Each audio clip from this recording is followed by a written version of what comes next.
الحمدللہ رب العالمین واشہد ان لا الہ الا اللہ وحدہ لا شریک لہ واشہد ان محمدا عبدہ ورسولہ اللہم صلی وسلم علیہ وعلی آلہ واصحابہ اما بعد۔ معزز سامعین و ناظرین کرام، السلام علیکم ورحمۃ اللہ وبرکاتہ۔ آج ہمارے درس کا موضوع ہے رمضان میں نیک اعمال۔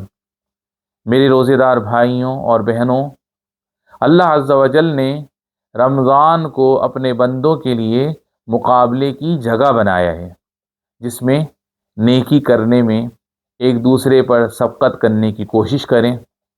اسے ایسا میدان بنایا ہے جس میں زیادہ سے زیادہ بھلائی اور احسان کے کام کرنے میں ایک دوسرے سے آگے نکل جانے میں مقابلہ کریں۔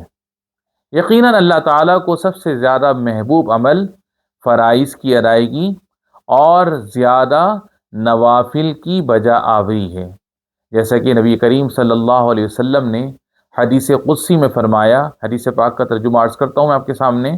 بندہ جن چیزوں میں سے میرا تقرب حاصل کرنا چاہتا ہے، ان میں مجھے سب سے زیادہ محبوب میری فرض کی ہوئی چیزیں ہیں، اور میرا بندہ نوافل کے ذریعے برابر میرے قریب ہوتا رہتا ہے، یہاں تک کہ میں اسے محبوب بنا لیتا ہوں۔ سبحان اللہ۔ واجب امور میں سے یہ ہے مسلمانوں کی جماعت کے ساتھ مسجد میں 5 وقت کی نماز ادا کرنا، فرض کی ہوئی زکوٰۃ دینا، والدین کے ساتھ اچھا سلوک کرنا، صلح رحمی کرنا، اور اس طرح کی دوسری چیزیں ہیں۔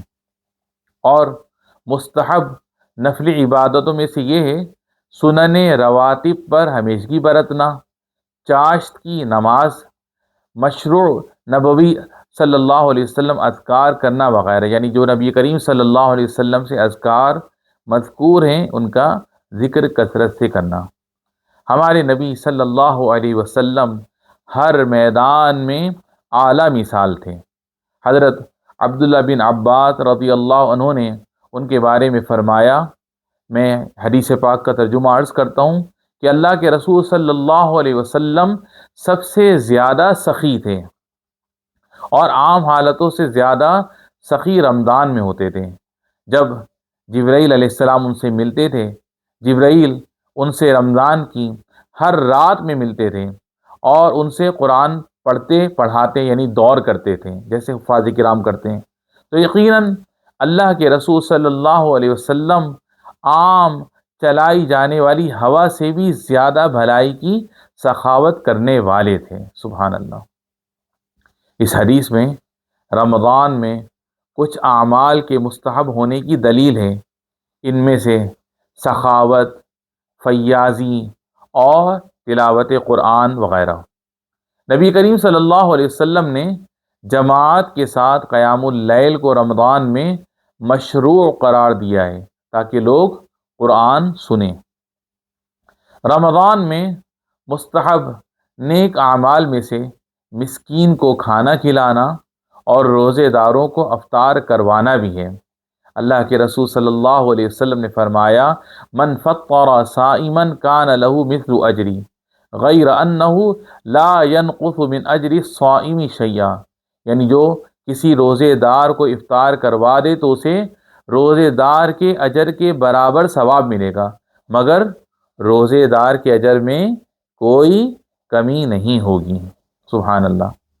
ان نیک اعمال میں سے جن پر ہر روز روزے دار کو اجر ملے گا، نبی کریم صلی اللہ علیہ وسلم کی سنت کو رمضان میں لازم پکڑنا ہے، جیسے برابر سحری کرنا ہے، سحری میں اٹھنا ہے، سحری کا اہتمام کرنا ہے، افطار میں جلدی کرنا ہے، اور جو اللہ کے رسول صلی اللہ علیہ وسلم سے دعائیں ثابت ہیں ان دعاؤں کو ان کے اوقات میں پڑھنا۔ رمضان میں نیک اعمال میں سے عمرہ ادا کرنا بھی ہے، کیونکہ نبی کریم صلی اللہ علیہ وسلم نے ایک عورت سے جس نے حج کا ارادہ کیا تھا اور حج نہیں کر سکی تھی تو فرمایا تھا، جب رمضان آ جائے تو عمرہ کر لو، کیونکہ اس میں عمرہ حج کے برابر ہے۔ اور ایک روایت میں یہ بھی ہے، نبی کریم صلی اللہ علیہ وسلم نے فرمایا، اس کا ثواب میرے ساتھ حج کے برابر ہے۔ سبحان اللہ۔ سب سے تاکید والی عبادت جس کے رمضان میں ادا کرنے پر آپ صلی اللہ علیہ وسلم حریص تھے، رمضان کے آخری 10 دنوں میں اعتکاف کرنا۔ چنانچہ حضرت سیدہ عائشہ صدیقہ رضی اللہ عنہ سے مروی ہے، نبی کریم صلی اللہ علیہ وسلم رمضان کے آخری 10 دنوں میں اعتکاف کرتے تھے، یہاں تک کہ اللہ نے ان کو وفات دے دی۔ انہی اعمال صالحہ میں سے روزے کی حالت میں دعا کرنا بھی ہے، کیونکہ یہ قبولیت کے موقعوں میں سے ہے۔ نبی کریم صلی اللہ علیہ وسلم نے فرمایا 3 دعائیں ایسی ہیں جو رد نہیں کی جاتی: والد کی دعا، روزے دار کی دعا اور مسافر کی دعا۔ تو ہمیں چاہیے کہ روزہ افطار کے وقت ہم دعاؤں کا اہتمام کریں۔ بہت سارے لوگ روزے افطار کے وقت جو ہے دعاؤں سے عاجز ہو جاتے ہیں، دعا نہیں کر پاتے۔ انہیں چاہیے خاص طور پہ افطار کے وقت دعا کا اہتمام کریں تاکہ ہماری دعا رب العالمین کی بارگاہ میں قبول ہو اور وہ رد نہ ہو۔ اللہ رب العالمین ہمیں دعا کی توفیق عطا فرمائے۔ بھائیوں اور بہنوں، مسلمانوں کے لیے مناسب ہے کہ زیادہ سے زیادہ نیک اعمال کرنے پر دھیان دیں، فرائض و مستحبات کے انجام دینے کو غنیمت سمجھیں اور ان میں کسی طرح کی کوتاہی نہ کریں، خاص کر اس فضیلت والے مہینے میں، کیونکہ اس طرح کے فضیلت والے دنوں میں نیکیاں اور برائیاں بڑھ جاتی ہیں۔ یا اللہ ہمیں ہدایت یافتہ، توفیق اور درستگی سے نواز دیں اور اپنی اطاعت، ذکر و شکر اور اچھی طرح عبادت کرنے پر ہماری مدد فرما۔ وآخر دعوانا ان الحمد للہ رب العالمین۔